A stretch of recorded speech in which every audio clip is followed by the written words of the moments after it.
Kansas State Wildcats coming off a victory over Arizona State. Coleman Hawkins with a very special game in that first round. If you want to see the recap for that game, it is up on the Sleepers Media YouTube channel. They advanced to take on the Baylor Bears. Scott Drew, the team that falls into my category of all-time frustrating for me this season. I have somehow found myself I'm acting like a Baylor fan, and I don't know how y'all go through this. I was in hell this season watching this team. I don't get it. I wanted them to be better. They find themselves at this point. I mean, there's a lot of discussion around this Baylor team and whether they're in, out. I'm not a bracketologist. I should never be one because I'd be a bad one. But I'll throw it over to you first, Subi. What's the main thing you're looking at in this matchup? Because I think you have two teams that are kind of on different sides here. You have Kansas State, they've had a good stretch run, underperformed for the most part of the season, get a good win in the first round. Very still much a winnable game for them going up against a Baylor team where on a night-to-night basis, I think you're kind of having a coin flip on what they're going to be. So a few things. One, how do Baylor fans live with it? One, you got a brand spanking new stadium that you get to go to. It looks like an absolute beaut. Number two, you can watch VJ Edgecombe. He's sick. He's going to be a lottery player. All right, and you can add his name to like the number of first round draft picks that Baylor's going to get. All right, if you're that boy nice watcher, like VJ Edgecombe is your guy. Like that Oh, boy is nice. ultimate that boy nice. And his actual name is Valdez. Like, come on. Valdez. Come on. That's right. That's right. So there's two things, Carp, but really, again, just to hammer home the point, they're like 3 years removed from a national championship and Mhm. one of the best teams we've seen in a long time, right, man? I'm not weeping for Baylor fans because of this season. That being said, what I'm looking for in this matchup really is, can Coleman Hawkins, can he replicate what he did against Arizona State? And I think it's entirely possible, honestly. Like Coleman Hawkins has been around the block. He's been in this game long enough. He's not intimidated by a Scott Drew or Baylor or anything like that. A Baylor team that isn't necessarily the greatest defensive team. I mean, they're not as bad as ASU, but Coleman Hawkins, can he replicate that? Because if he can, then Cart, we start talking about how deep can this Kansas State team really go?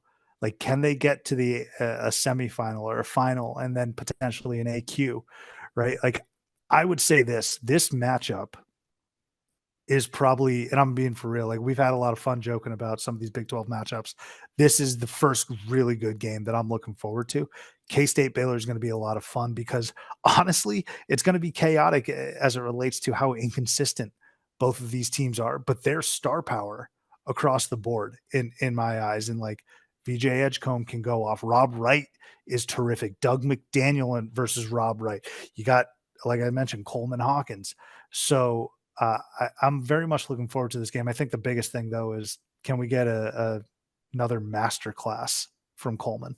Yeah, it's going to be an exciting game, and I think they're going to need a masterclass from Coleman. Like, I think that is going to be something that he's going to have to carry over into this game, and obviously a performance from guys like Doug McDaniel, maybe some hot shooting from Brendan Housen as well, will really help this team. And I think one of the first main things I think is going to be in imperative is that Coleman Hawkins stays on the floor. The one thing about Norchad Omier is that he is shaped like prime Takeo Spikes.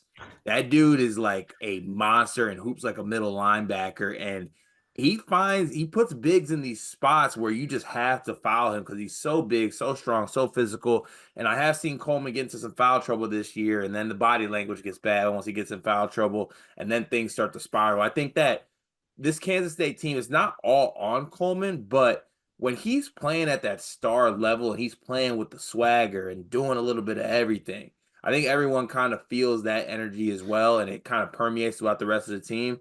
So he's kind of going to be in this spot where he's going to have an opportunity to kind of be a special player for this team, and this will be the game too. I'm very excited to all the points that you said about this basketball game, and the players that are going to be in here, and even honestly coaching matchup, Jerome Tang versus Scott Drew as well.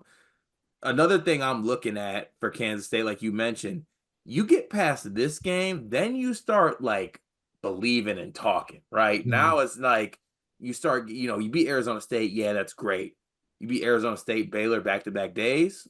Now you're like, okay, I'm here. Maybe with the possibility, I believe on their side of the bracket, if they win, they could possibly play Kansas. I think is who's on their side. So not to Yeah. look ahead, but would be a big opportunity for this team. Subi, can I ask you a quick trivia question here?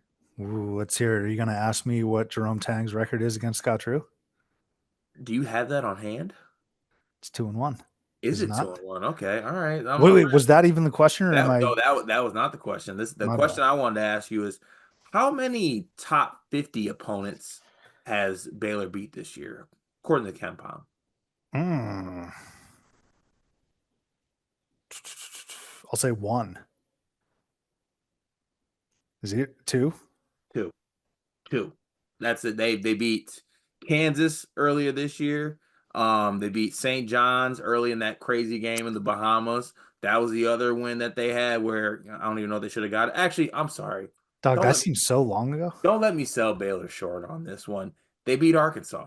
Arkansas just makes the cutoff for that 50 mark. But So what three. what I'm getting at here is that this Baylor team has been bad against good competition. They have not been Mhm. able to win the big one. They lose to Iowa State, they lose to Arizona, and then they had that stretch in middle of February where they lost to Arizona at home in a really big kind of matchup that they're kind of looking to get back on track.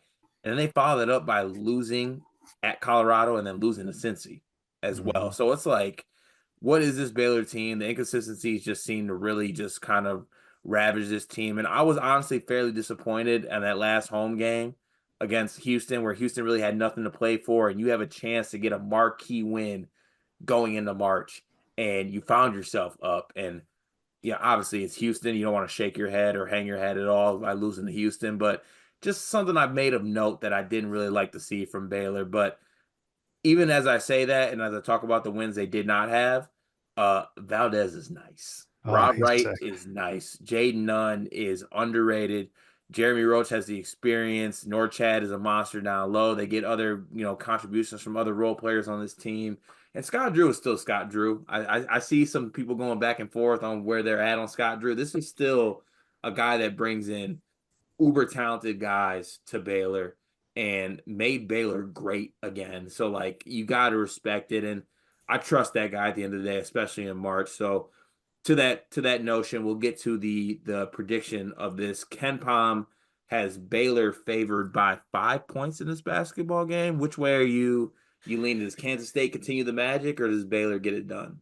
Oh my God, man. I really want to take this upset so bad because I want to ride the Coleman train, dude. I really, really do. And I'll tell you what, Cart, I just like the spot Can I for can I give you some quick guidance though? sure. I'm not going to take it though. I love Coleman, but the moment you buy into the train, it crashes. Do you know who my point guard is? Yeah, you're right. Go ahead. Or excuse me, shooting guard? Carry on. I just like the spot here for Kansas State. Baylor's looked shaky all season. This is one of those prime, I think, examples of a team that has a game under their belt versus a team that's waiting to play. Uh, not only do they have a game under their belt, but their best player had the best game potentially of the season under his belt. There's momentum building a little bit. I mentioned the Tang record against Scott Drew, which like it's not amazing or anything like that, but 2-1. He's got a winning record against his former mentor. I just like I credit Baylor. I agree with you, Norchad Omier. He might be just the next who's their type. Rico Gathers, Yeah. right? Like, I mean, he could be on the Cowboys like starting line. Who knows? But and I think they're going to do a great job against K State on the offensive glass. Like I'll give Baylor that. I just think I'm going to take the team that at some point the momentum's got to get going. I want to take an upset. I think this is the spot to do it. Give me K State to win 70-66. I respect it. I truly do. And I'm gonna walk you through my thought process here. This is going one of two ways. All right. Kansas State wins by somewhere between 3 and 6 points, or Baylor wins by 15. Mhm. I need to decide which side of that I want to be on, and I'm torn. But I'm Ride with gonna me. I'm gonna get to this point because there's no being torn on Sleepers Media YouTube channel. You stand on Big 12 business. It's time. I got Baylor by 15 in this one. I do. I do. Valdez is nice. Rob Wright is nice. Scott Drew is Scott Drew. For the folks keeping track at home, Actually, no, that doesn't count in this game. If Subi calls this, we're clipping and we're sending flowers because that takes some cojones to pick the upset, and I'm soft. And I'm fine with that. I'm unapologetically soft. But we will have the recap here on the channel at the end of this basketball game. This is going to be a really good game. I highly recommend everyone tune in. This is, if you're not pulling for one side or the other, this will be one that I think you'll enjoy just as an enjoyer of college basketball. But we'll have the recap over here on Supers Media YouTube channel, as well as every preview and recap for every Big 12 tournament game. So be sure to like, subscribe, comment, all that, and we got you covered for the Big 12 tournament.